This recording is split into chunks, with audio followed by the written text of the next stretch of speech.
tell me that I'm never gonna make it. They want me to do something that could make sense. They hate when I keep dreaming I'll be famous, but I don't give a fuck, I'ma keep chasing.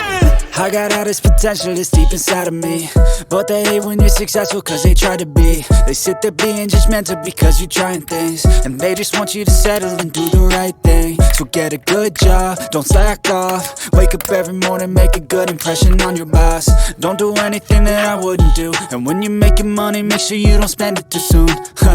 Fuck that, I'll do what I wanna do. I got a different path from everyone, and that includes you. Who are you to tell me how to live life? In these times it feels like nobody's right, yeah. So I'ma figure out what else we succeed, and then invest all of my time into that and proceed. I need whatever the hell could make me happy, and I don't think you have a clue what could that